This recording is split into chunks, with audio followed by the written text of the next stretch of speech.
There is no doubt that the COVID-19 pandemic only kickstarted a long due transition towards a virtual environment.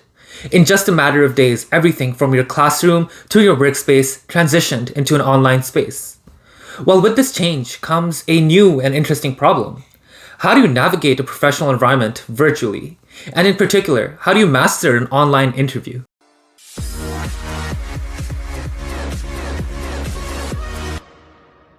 Hey everyone, my name is Yusuf Khan and I'm a fourth year student at York University's Schulich School of Business, specializing and working in marketing and operations. Thank you so much for tuning into this video, where I'll be going over 5 key areas that you need to focus on in order to succeed and excel at your next Zoom interview and in the professional virtual environment. Let's start off by talking about the most important component, the equipment you have, and ensuring that everything you have is compatible and ready to go. The most important thing you need is a computer or a laptop with a webcam. And I stress the importance of having a computer or a laptop. You should really avoid using your phone for a whole host of reasons. Your phone's camera may not be as compatible, you cannot see everyone at the same time on your phone, and you might not necessarily be able to find the right positioning.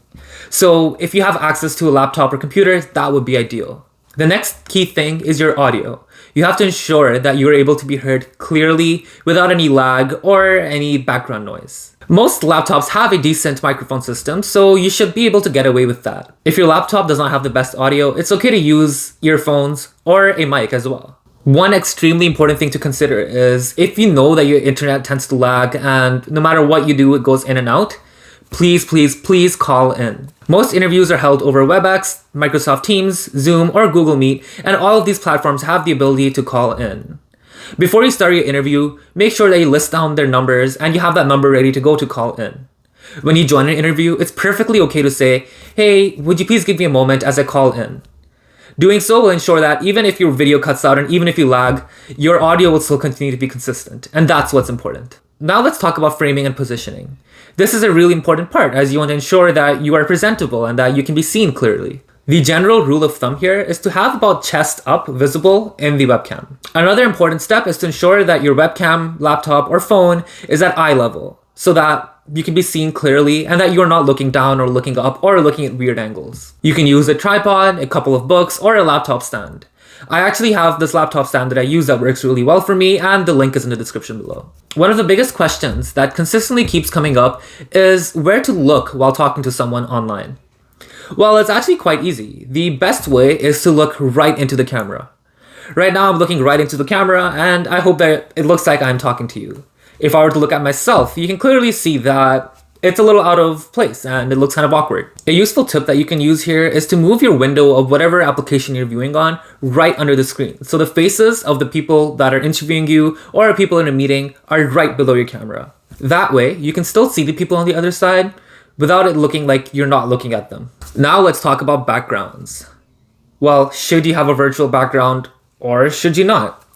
Well, this is a big raging debate out there, and I think the answer really depends. Whichever option you choose, you want to ensure that your background is clean, simple, and presentable. You don't want something that's overcrowded, has odd colors, or just doesn't seem right. It is totally acceptable to use a virtual background if you feel that your background is cluttery, you don't want to show your house, or you want some privacy. If you do decide to use a virtual background, please make sure that your computer or device is capable of handling it.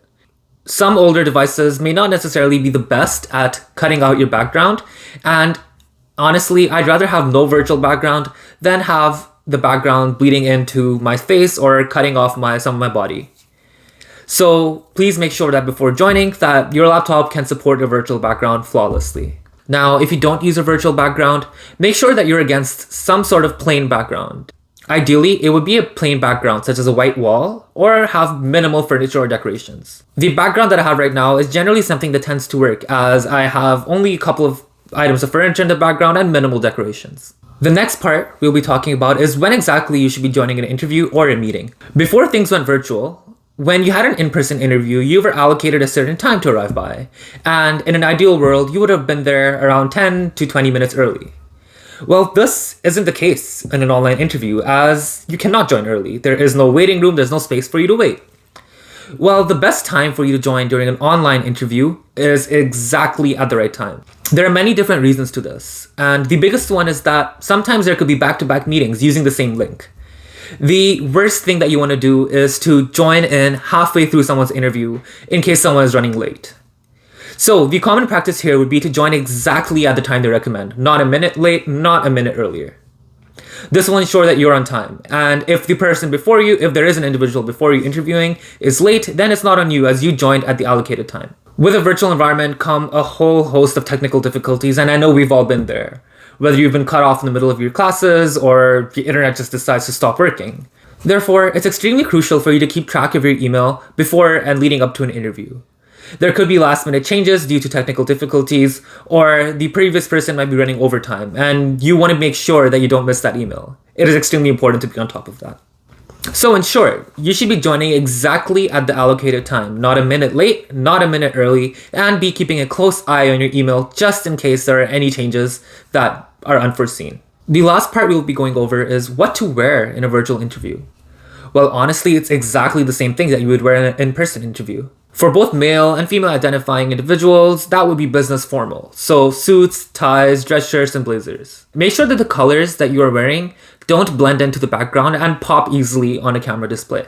It's also okay to wear watches or accessories if that's your thing. Generally, when it comes to an online interview, I want to make sure that I'm wearing a complete outfit and not just waist up. The reason being is that you never know what could happen. Your camera could fall, you could have to stand up for some reason or something where it might seem unprofessional. I also feel that when I'm dressed completely, I feel more confident and ready to tackle an interview. Now, those are the 5 main things to consider when doing an online interview, but there are a couple of bonus tips that I'd like to share. The first tip that I have pertains to your actual background. Well, sometimes what I like to do is be playful with my background. I know that I said it has to be simple and modest and very plain, but there are some instances, which depends on the context, that you can get away with showing some of your personality off. I see backgrounds as a unique and cool opportunity to bring the interviewer into your house and show off some of your personality. If you have something interesting in the background, it spikes interest, and I've had many instances where it's led to a lot of great conversations. Something that I usually have up on my wall, which I took down for this video, is my guitar. There have been a couple of instances where someone has actually noticed my guitar, and it's led to a lot of insightful conversations. In fact, one time someone actually made me play for them, which was a cool and unique experience. That being said, please err on the side of caution and only use this tip if you're 100% sure it's appropriate. If you have the slightest of doubt, just go for the plain simple background. Additionally, something I like to do is actually spray some cologne on. Now, this may sound weird at first, but there have been a lot of studies that show that if you have a scent that you feel comfortable with, it actually brings out confidence. So feel free to spray as much on, and you don't have to worry about overpowering the other person on the side with your scent. The last thing to make sure is to really engage in conversation and connect with the person on the other side. It's actually even more important than in person because a lot of who you are is not carried the best in a virtual environment. So make sure to take that extra step, be playful, engage in conversation, and really be who you are. Overall, an online virtual environment is not as intimidating as it sounds. With just paying attention to the 5 things I mentioned earlier, you'll be able to ensure that every virtual interview or professional meeting you have goes smoothly. If you made it this far, thank you so much for your support and watching my video.